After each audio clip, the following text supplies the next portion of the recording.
श्री स्वामी समर्थ. नमस्कार स्वामी भक्तांनो. स्वामी भक्तांचे अनुभव या यूट्यूब चॅनलवर तुम्हा सर्वांचे मनापासून स्वागत आहे. स्वामी तुमच्या सर्व चांगल्या इच्छा पूर्ण करोत आणि तुम्हाला सुखात, आनंदात, ऐश्वर्यात ठेवोत ही स्वामींचरणी प्रार्थना. आज मी तुम्हाला कविता ताईंना आलेला स्वामी सेवेचा अनुभव त्यांच्या शब्दात सांगणार आहे.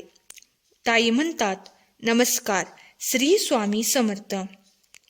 परोळ्याहून बडोद्याकडे जाताना आम्ही लक्झरीत स्लीपरी कोचमध्ये होतो. मी काही औषधे घेतल्याने मला प्रचंड झोप येत होती. माझा 5 महिन्याचा मुलगा माझ्या बाजूला झोपला होता. गाडी थांबली म्हणून माझे पती खाली उतरले. मला त्यांनी सांगितले की मी खाली जातो आहे, त्याच्याकडे लक्ष दे. मी त्यांना हो म्हटले, पण काय कुणास ठाऊक मला परत झोप लागली.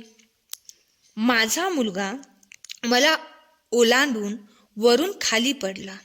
तो रडायला लागला. तेव्हा मला जाग आली.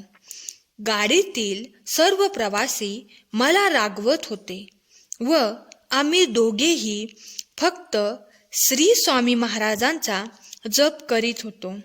मुलाचे रडणे बंद होत नव्हते. त्यामुळे गाडीत असलेल्या लहान मुलांच्या डॉक्टरांना दाखवले. तेव्हा ते म्हणाले, आपण जरा वेळ वाट बघू.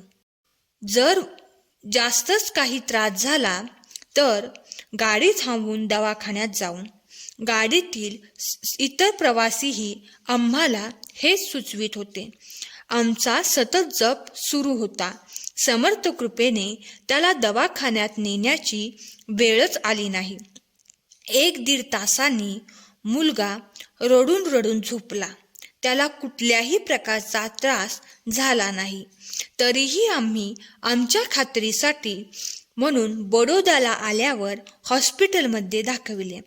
तेव्हाही डॉक्टर म्हणाले, याला काहीही झालेले नाही.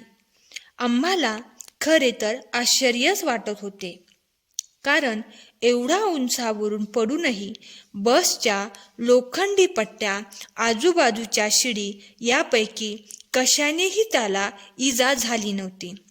यावरूनच एकच सांगावसे वाटते की स्वामी महाराज सतत आपल्या भक्तांच्या पाठीशी असतात. श्री स्वामी समर्थ. स्वामी भक्त हो, असेच अनुभव ऐकण्यासाठी या अनुभवाला लाईक करा व चॅनलला सबस्क्राईब करा.